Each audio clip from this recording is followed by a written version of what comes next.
इस सेशन में हम लोग जीरोस ऑफ पॉलिनोमियल की बात करेंगे। तो जैसा कि हम जानते हैं कि जो पॉलिनोमियल है हमारा उसे हम px लिख रहे थे। अगर हम एक पॉलिनोमियल का उदाहरण ले 5x³ minus 2x² plus 3x minus 2, ठीक है। और यहाँ पर अगर x का वैल्यू हम 1 पुट करें, रिप्लेस x बाई 1, तो हम देखते हैं कि 1 जब हम रख रहे हैं इस पॉलिनोमियल में, तो जहाँ जहाँ x है वहाँ पे 1 पुट कर दीजिए। तो हम इसको सॉल्व करते हैं तो 5 इंटू 1 5 माइनस 2 प्लस 3 माइनस 2, तो इसे सॉल्व करके ये आएगा 4। तो हम क्या देख रहे हैं कि x का वैल्यू जब हम 1 रिप्लेस करते हैं तो हमारे पास वैल्यू मिलता है 4।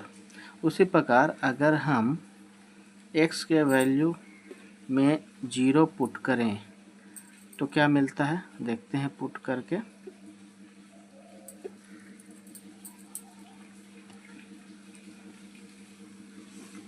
यहाँ भी 0, ये भी 0, ये भी 0, तो हमें मिलता है वैल्यू -2। 0 जब हम पुट करते हैं तो वैल्यू हमें मिलता है वह -2। अगर उसी में x में हम एक काम करते हैं, वैल्यू पुट करते हैं -1, फिर देखते हैं कि क्या वैल्यू आता है।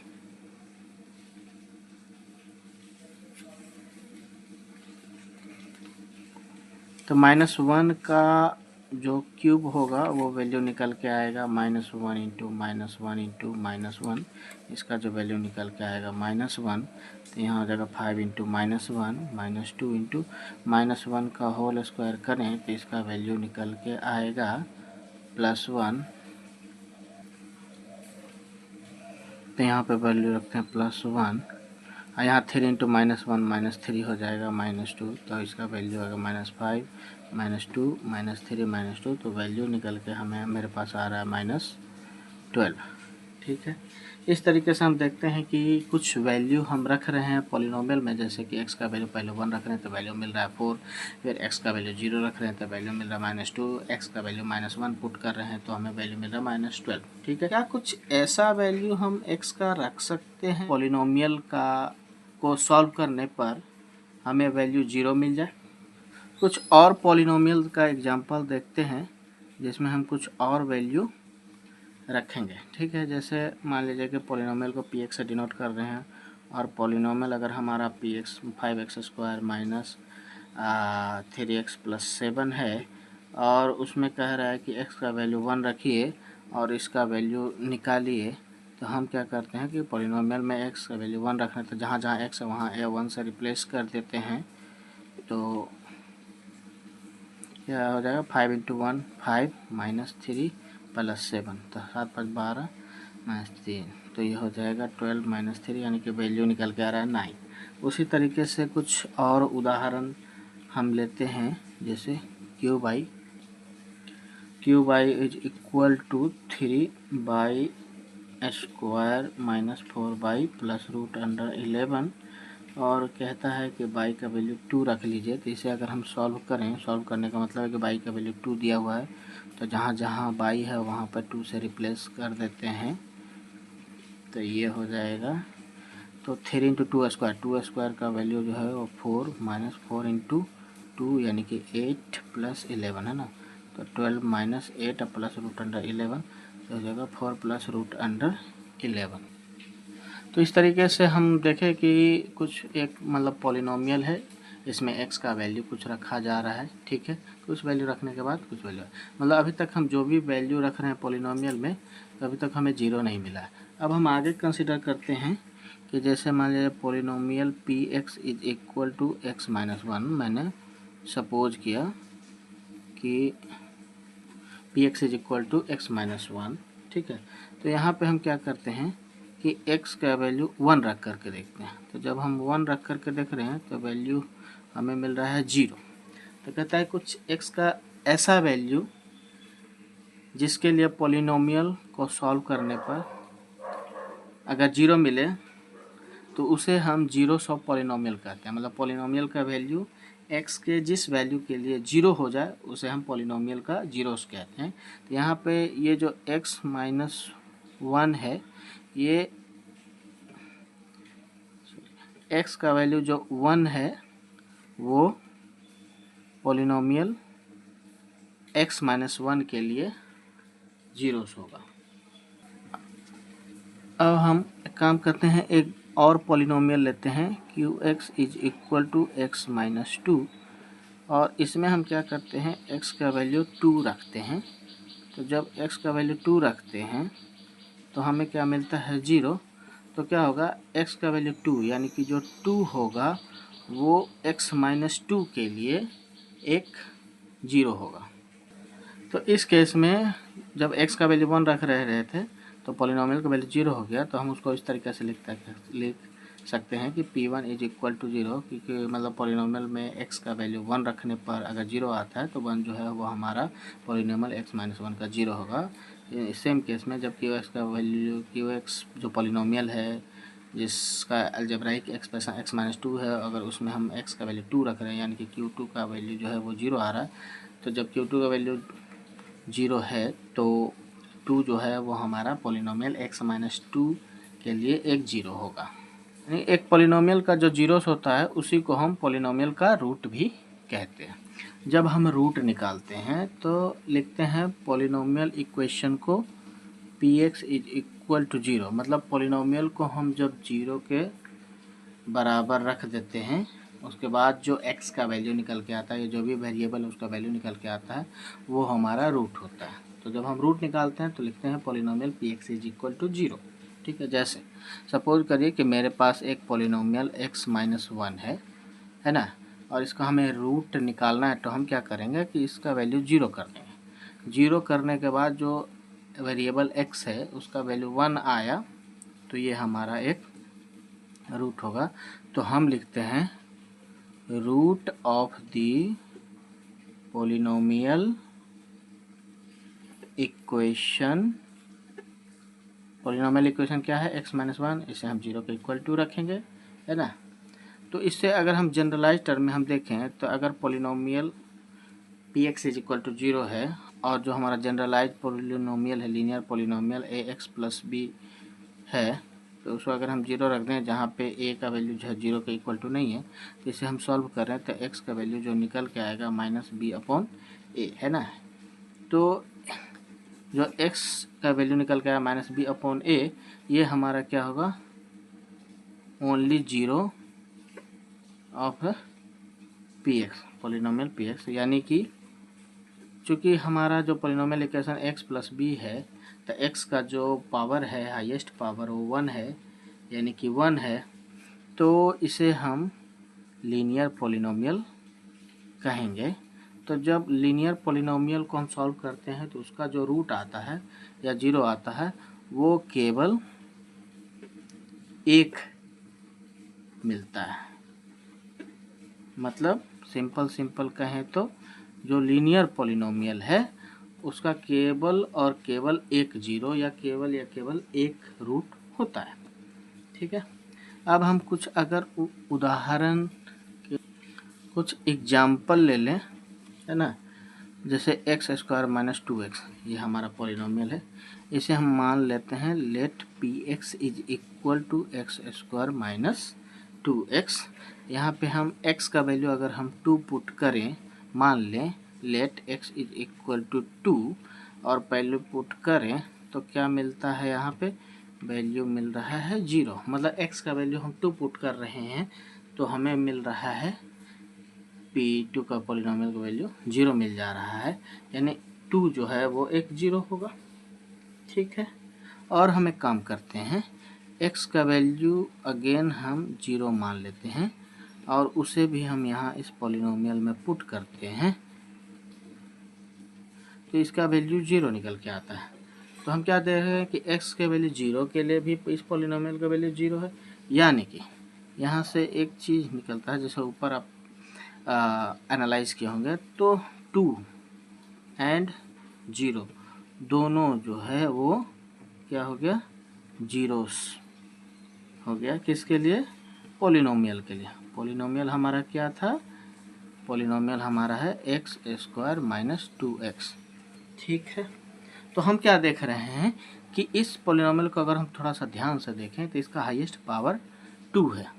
तो जब हाईएस्ट पावर 2 है, यानी कि जब किसी पॉलिनोमियल का हाईएस्ट पावर 2 है तो उसे हम क्या कहते हैं, क्वाड्रेटिक पॉलिनोमियल।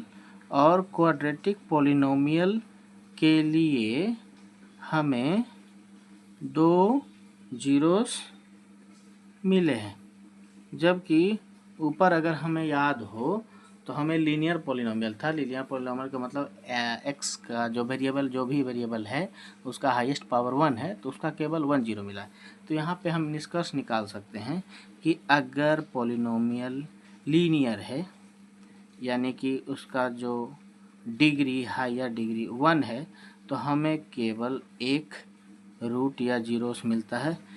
अगर पॉलिनोमियल क्वाड्रेटिक है, क्वाड्रेटिक पॉलिनोमियल का मतलब होता है कि जिसका हायर रूट 2 है, तो वहाँ पे हमें मतलब हायर पावर 2 है तो वहाँ हमें 2 रूट मिलते हैं या जीरोस मिलते हैं। मतलब इस तरीके से हम एक जनरलाइज टर्म निकाल सकते हैं कि पॉलिनोमियल का जो डिग्री होगा उतना ही नंबर ऑफ रूट्स होगा। जैसे अगर पॉलिनोमियल का हायर डिग्री 1 है तो हमें एक रूट मिलता है। अगर पॉलिनोमियल का हायर डिग्री 2 है तो हमें 2 रूट मिलता है। अगर सेम वे में अगर पॉलिनोमियल का हायर डिग्री 3 होगा तो हमें 3 रूट मिलेगा। इस चैप्टर में हम जो नेक्स्ट कॉन्सेप्ट देखेंगे वो है रिमाइंडर थ्योरम का कॉन्सेप्ट। अगर हमें याद हो, जैसे हमारे पास दो नंबर है 15 एंड 6, और मैंने क्या किया कि 15 में 6 से डिवाइड किया, तो क्या होता है, अब 2 टाइम्स लगाएंगे 12, रिमाइंडर आएगा 3।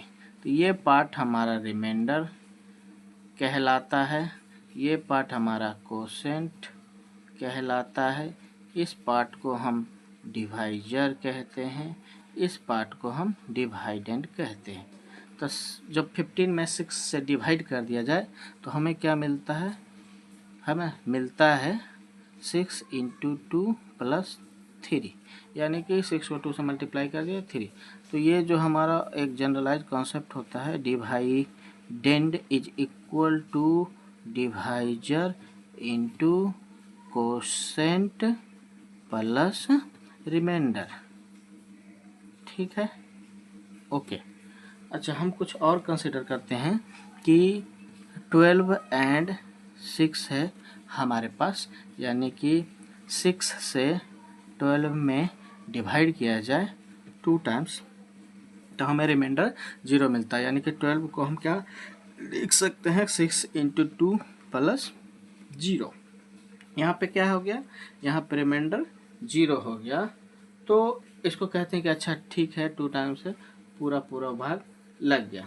तो क्या हम इस तरीके से कह सकते हैं कि जो 6 है वो एक फैक्टर है 12 का, या और ये भी हम कह सकते हैं कि 12 इज अ मल्टीपल ऑफ 6। ये हम इस स्टेटमेंट को कब हम कह रहे हैं, जब हमारे पास कोसेंट 0 है। ठीक है, तो कहता है सेम वे में क्या हम पॉलिनोमियल को डिवाइड कर सकते हैं। तो कहता है कि जिस तरीके से हम 15 को 6 से डिवाइड किए या फिर 12 को 6 से डिवाइड किए, सेम वे में एक पॉलिनोमियल को दूसरे पॉलिनोमियल से डिवाइड किया जा सकता है। Can be divide one polynomial by another. तो यहाँ पे हम एक काम कर रहे हैं कि 2x³ plus x square plus x एक पॉलिनोमियल है, जो दूसरा पॉलिनोमियल है एक्स, तो एक्स से हम डिवाइड कर रहे हैं 2x³ plus x square plus x में। तो हम इसको इस तरीके से लिख सकते हैं इंडिविजुअली 2x³ को, मतलब इस यहाँ पे हम देख रहे हैं कि पॉलिनोमियल का 3 टर्म है, 1 2 3। इस टर्म को पॉलिनोमियल से बारी बारी से हम डिवाइड कर देते हैं। इसको इससे डिवाइड कर दिए, इसका इससे डिवाइड कर दिए, इसको इससे डिवाइड कर देते, यहाँ पे लिख दिए इंडिविजुअली। तो हमें जो वैल्यू मिल रहा है वो 2x² प्लस एक्स प्लस 1 है ना, 1। तो हमने क्या देखा कि जब हम x से डिवाइड किए तो ये पूरा पूरा डिवाइड हो गया, कोई भी यहाँ पर रिमाइंडर नहीं आया। तो हम क्या लिख सकते हैं कि अच्छा ठीक है, x जो है वो हर एक टर्म में कॉमन था, मतलब जो हमारे पास पॉलिनोमियल है 2x³ plus x square plus x, इसके हर एक टर्म से x एक कॉमन टर्म है। तो इस तरीके से हम कह सकते हैं कि x और 2x² प्लस एक्स प्लस 1 ये दोनों ये क्या है, ये फैक्टर्स हैं किसके, इस पॉलिनोमियल के, इसके फैक्टर्स हैं। साथ में ये भी कह सकते हैं कि 2x³ plus x square plus 1 x ये जो है ये क्या है, मल्टीपल है x का, साथ ही साथ मल्टीपल है 2x² प्लस एक्स प्लस 1 का। अब हम एक और एग्जाम्पल लेते हैं। एक पॉलिनोमियल हमारे पास 3x² प्लस एक्स प्लस 1, उसको हम डिवाइड करते हैं x से। तो इसमें चूंकि 3 टर्म है, तीनों टर्म में बारी बारी से x से डिवाइड होगा, तो हम इस तरीके से लिख सकते हैं 3x² divide by x plus x divide by x plus 1 by x. इसमें हम क्या देखते हैं कि 3x² plus x plus 1 is equal to, ये इससे डिवाइड हो गया तो यहाँ हो जाएगा 3x प्लस यहाँ हो जाएगा 1, और ये डिवाइड नहीं होगा, ये डिवाइड नहीं होगा। तो इसको हम इस तरीके से लिख सकते हैं x into 3x plus 1 plus 1, इसे हम इस पॉलिनोमियल को इस तरीके से लिख सकते हैं। तो यहाँ पे क्या हो गया कि आप देखेंगे कि 3x प्लस 1 जो है वो हमारा क्या है, कोसेंट है, और ये जो 1 है ये हमारा रिमाइंडर है। तो हमारे पास क्या एक सवाल है यहाँ पे, क्योंकि हम देख रहे हैं कि यहाँ पे एक रिमाइंडर आ गया है, तो क्या हम x को एक फैक्टर कहेंगे 3x² प्लस एक्स प्लस 1 का, कब, जब रिमाइंडर 0 नहीं है, नहीं, जब रिमाइंडर 0 नहीं है तो उस केस में कहेंगे कि जो x है वो एक फैक्टर नहीं है, इस पॉलिनोमियल का फैक्टर नहीं है। तो जब भी हम डिवाइड करते हैं और रिमाइंडर हमारा 0 नहीं आता है तो उस केस में कहेंगे कि जो डिवाइजर है वो हमारा एक फैक्टर नहीं होता है। अब हम नेक्स्ट एग्जांपल लेते हैं एक, कि जहाँ पे px का वैल्यू हम मान लेते हैं x प्लस 3x² माइनस 1, और जो दूसरा पॉलिनोमियल gx मान लेते हैं 1 प्लस एक्स, इस तरीके से दिया जाए। और हमें क्या करना है, एक पॉलिनोमियल को दूसरे पॉलिनोमियल से डिवाइड जब करना होता है, डायरेक्ट दिया जाए कि दो पॉलिनोमियल है, दोनों को एक दूसरे के साथ, मतलब एक पॉलिनोमियल जो है दूसरे को डिवाइड करेगा, तो उस केस में हम क्या करते हैं, सबसे पहले हमें टर्म को पावर के टर्म्स में अरेंज करते हैं। जैसे यहाँ पे px का वैल्यू दिया हुआ है x प्लस 3x² माइनस 1, यहाँ पे हमारे पास 3 टर्म है, सबसे हाईएस्ट पावर यहाँ पे है, उसके बाद फिर उससे एक कम पावर यहाँ है, उसके बाद फिर एक कम पावर, तो इसको सबसे पहले हम अरेंज करते हैं। तो हम इसे इस तरीके से लिख सकते हैं, सबसे ज़्यादा पावर इसका है तो पहले इसे लिख देंगे, अगेन फिर इसे लिख देंगे, फिर इसे लिख देंगे। सेम केस में gx में क्या करेंगे कि इस वेरिएबल को पहले लिखेंगे, क्योंकि इसका पावर 1 है, इसका पावर 0 है, तो इसे हम इसे ऐसा लिख सकते हैं। इस तरीके से हमने क्या किया, दोनों पॉलिनोमियल को पहले अरेंज कर लिया। अब हम क्या करेंगे, हम इस पॉलिनोमियल से इसमें हम भाग देंगे, तो ये हमारा डिवाइजर है, ये हमारा डिवाइडेंड है, ठीक है। तो हम सीखते हैं कि किस तरीके से एक पॉलिनोमियल से दूसरे पॉलिनोमियल में डिवाइड करते हैं। तो उसके लिए हम क्या करते हैं, हम देखते हैं कि इसका पहला टर्म क्या है, पहला टर्म है x, इसका पहला टर्म क्या है, इसका पहला टर्म है 3x²। तो 3x² मुझे कब मिलेगा, क्योंकि यहाँ पे x है, तो x में हम क्या मल्टीप्लाई करें, क्या गुना कर दें कि यहाँ पे 3 मिल जाए, क्योंकि यहाँ पे 1 है। तो अगर हम 3 से मल्टीप्लाई करें तो यहाँ मुझे 3 मिलेगा, यहाँ 1 यहाँ 3 तो 3 मिलेगा। अब यहाँ पे चूँकि फर्स्ट टर्म में एक्स स्क्वायर है लेकिन यहाँ पे एक्स है, तो अगर हम यहाँ एक्स से मल्टीप्लाई कर दें तो x into x x square हो जाएगा। तो जब हमें 3x यहाँ पे मिलता है तो हम क्या करते हैं कि जो दूसरा टर्म बचा है 1 में, इसे 3x से मल्टीप्लाई कर देते हैं। 3x इंटू 1 तो यहाँ पे हो जाएगा 3x। अब हम क्या करते हैं, इसे सब्ट्रैक्ट करते हैं। तो यहाँ पे जो भी साइन होता है उसका जस्ट अपोजिट, यहाँ पे कुछ भी साइन नहीं, इसका मतलब प्लस है तो हम माइनस लगाएंगे। यहाँ पे प्लस साइन है तो यहाँ पे माइनस लगाएंगे। तो क्या करेंगे, इससे इसे सब्ट्रैक्ट करेंगे तो ये 0 हो जाएगा। इसे सब्ट्रैक्ट करेंगे, यहाँ +1 है, यहाँ -3x है तो यहाँ पे वैल्यू हो जाएगा -2x। जो बाकी रिमाइंडर टर्म है -1, इसे एज इट इज़ यहाँ पे उतार देते हैं। अब हम क्या देखेंगे कि x में हम क्या मल्टीप्लाई करें कि हमें -2x मिले। तो अगर हम -2 से मल्टीप्लाई करें तो -2 से मल्टीप्लाई करेंगे तो यहाँ -2 और x है तो x हो जाएगा। फिर यहाँ पे इससे मल्टीप्लाई करेंगे तो -2 इंटू +1 तो यहाँ -2 मिलेगा। अब मैंने अभी बताया कि यहाँ पे जो भी साइन है उसका जस्ट, अगर यहाँ साइन प्लस होता तो यहाँ माइनस करते हैं, यहाँ माइनस प्लस साइन होगा, माइनस साइन होगा तो यहाँ प्लस करेंगे। तो यहाँ पे हम क्या देख रहे हैं कि यहाँ माइनस साइन है तो हमें प्लस करना है, और यहाँ पे माइनस साइन है तो यहाँ प्लस करना है। क्यों? क्योंकि हम सब्ट्रैक्ट कर रहे हैं तो साइन जो है वो माइनस का प्लस, प्लस का माइनस हो जाएगा। अब जब ये साइन अपोजिट है और दोनों टर्म इक्वल है तो यहाँ पे 0 हो जाएगा। यहाँ पे +2 हो गया और यहाँ पे -1, तो रिमाइंडर जो है वो हमें 1 मिल रहा है, यानी कि 1 जो है हमें रिमाइंडर मिल रहा है।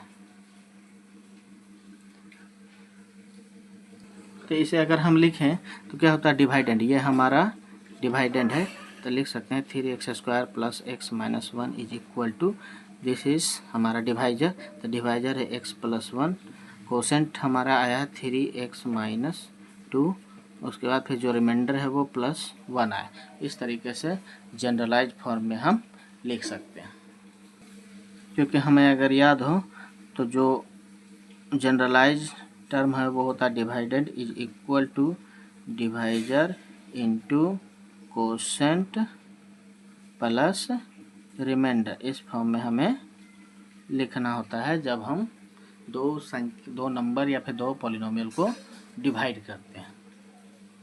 इसे डिवीजन मेथड कहते हैं। इस डिवीजन मेथड का यूज करके हम काम करते हैं। हम एक और उदाहरण लेते हैं पॉलिनोमियल का सॉल्व करने के लिए।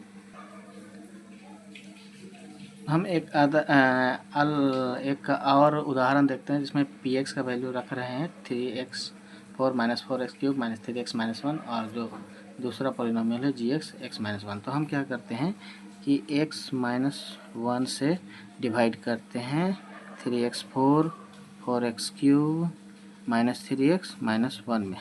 तो जैसा कि हमने बताया था कि इसका फर्स्ट टर्म क्या है, 3 × x⁴, इसका फर्स्ट टर्म क्या है, x।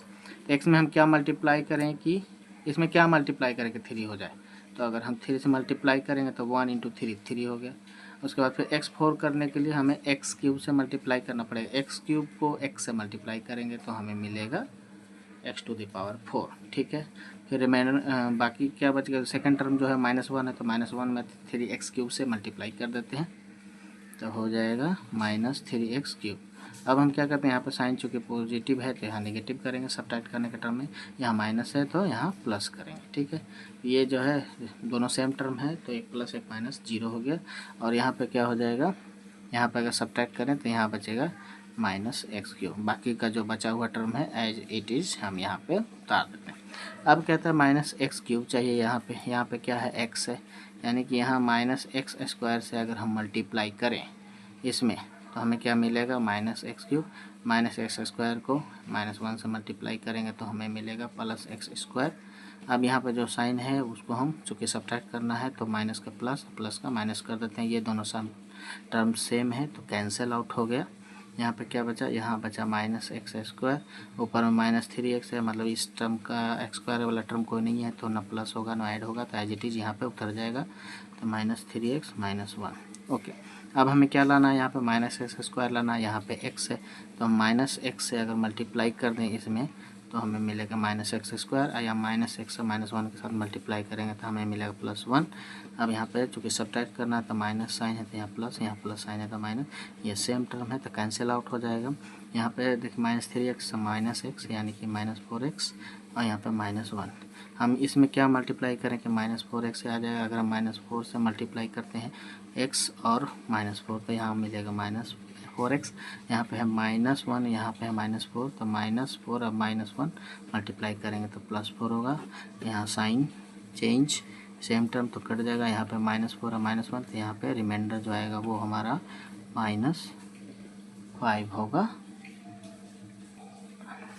अगर प्रीवियस पेज पे याद होगा तो हम क्या कह रहे थे, हम रिमाइंडर थ्योरम देख रहे थे।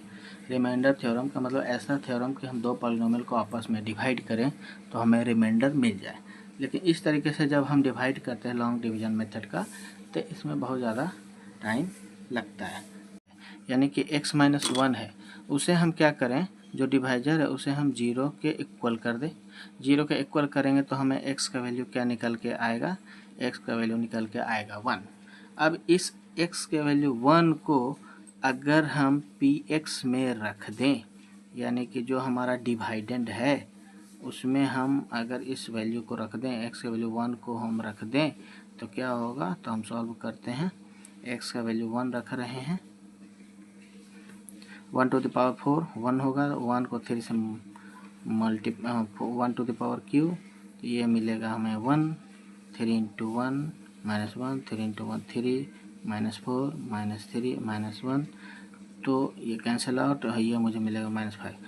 तो कहता है कि इस तरीके से हमें इजीली रिमाइंडर मिल गया।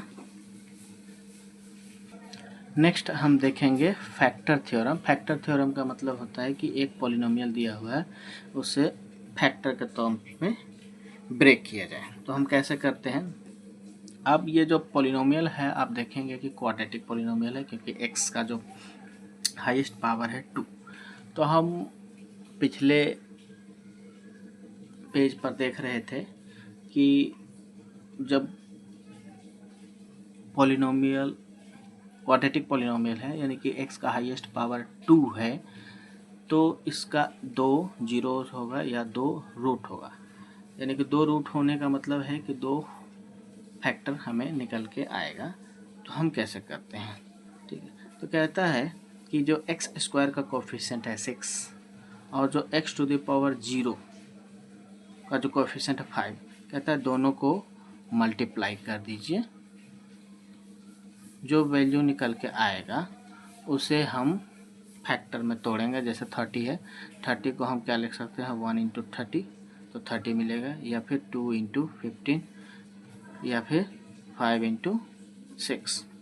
अब कहता है इन दोनों फैक्टर को इस तरीके से सजाना है कि हमें इन दोनों को फैक्टर को जोड़ करके हमें ये वाली टर्म मिले। जैसे हमें 17 लाना है, इन दोनों को जोड़ के अगर 30 + 1 करें, जोड़ कर या सब्ट्रैक्ट करके, तो 30 में 1 जोड़ेंगे तो 31 और माइनस करेंगे तो 29, या तो मुझे 31 मिलेगा या 29 मिलेगा, यानी कि हमें 17 नहीं मिला। ओके, इन दोनों को हम जोड़ेंगे तो 17 मिल रहा है, तो हमें यही चाहिए, 17 मिल रहा है। और इन दोनों को भी जोड़ेंगे या सब्ट्रैक्ट करेंगे तो 11 या फिर 1 मिलेगा। तो हमें चाहिए 17, क्योंकि बीच वाला टर्म है, क्योंकि कहता है कि जो बीच वाला टर्म है वो 2 नंबर का ऐड होना चाहिए, और इन दोनों का मल्टीप्लिकेशन जो है वो, जैसे हम मान के चलें एक उदाहरण के तौर पे कि मेरे पास 2 नंबर है p + q, दोनों को अगर हम जोड़ें या सब्ट्रैक्ट करें तो हमें बीच वाला टर्म मिल जाए, और 2 टर्म को हम मल्टीप्लाई करें तो हमें इन दोनों का मल्टीप्लिकेशन मिलना चाहिए, ठीक है। तो अब हम 6x², अब फिर 17x को 2x + 15x लिख सकते हैं। 6x² को क्या लिख सकते हैं, इसको फैक्टराइज में तोड़ा जाए तो इस तरीके से 15x को हम क्या लिख सकते हैं, 3 इंटू 5x + 5, इस तरीके से लिख सकते हैं।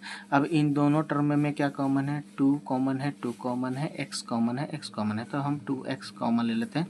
2 कॉमन ले लिए तो बच गया 3x कॉमन ले लिए तो बच गया x, यहाँ पर 2x कॉमन ले लिए तो बच गया 1। सेम वे में यहाँ पे हम क्या कर रहे हैं, 5 कॉमन है तो 5 कॉमन ले लिए तो बच गया 3 इंटू x, यहाँ पे बच गया 1। अब हम इन दोनों टर्म में देख रहे हैं कि दोनों कॉमन है, तो 3x + 1 कॉमन है, यहाँ बच गया 2x + 5। तो इस तरीके से हम देख रहे हैं कि 6x² + 17x + 5 का ये फैक्टर में ये टूट करके हमारे पास आ गया। इसे हम फैक्टर थ्योरम बोलते हैं। सेम वे में हम एक और पॉलिनोमियल लेते हैं। मान के चलिए कि p/y = y² - 5y + 6। तो हमने क्या कहा था, अगर याद हो तो, कि इसका कोफिशिएंट y² का कोफिशिएंट है 1 और बाई 0 का कोफिशिएंट है 6, दोनों को हम मल्टीप्लाई करते हैं तो हमें वैल्यू मिलता है 6।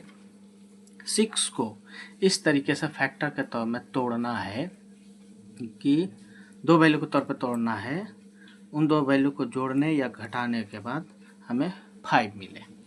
ठीक है, तो हम क्या करेंगे, 6 को हम क्या लिख सकते हैं, 1 इंटू 6, 2 इंटू 3 रहेगा, 2 प्लस 3 को भी ऐड करेंगे तो 5 मिलेगा। तो ये दो तरीका है फैक्टर करने का। तो हम करते हैं, एक काम करते हैं, बाई स्क्वायर, इसको हम लिख सकते हैं -2 बाई -3 बाई +6। यहाँ पे कॉमन क्या निकलेगा, इन दोनों में कॉमन है बाई, तो यहाँ बच गया बाई, यहाँ बच गया -2। इन दोनों जगह में क्या कॉमन है, इसको हम लिख सकते हैं, यहाँ से हम कॉमन ले सकते हैं। 6 को अगर हम लिख दें, 6 को हम क्या लिख सकते हैं, 2 इंटू 3, तो 6 की जगह पे हम लिख देते हैं 2 इंटू 3। अब यहाँ पे क्या कॉमन निकल रहा है, 3। ओके, तो अगर हम -3 ले लें तो यहाँ पे बचेगा बाई, यहाँ पे -2। इन दोनों में हम क्या देख रहे हैं, कॉमन है बाई -2, तो यहाँ पे बच गया बाई -3। तो इस तरीके से हम देख रहे हैं कि फैक्टर के तौर में हम ब्रेक कर पाते हैं।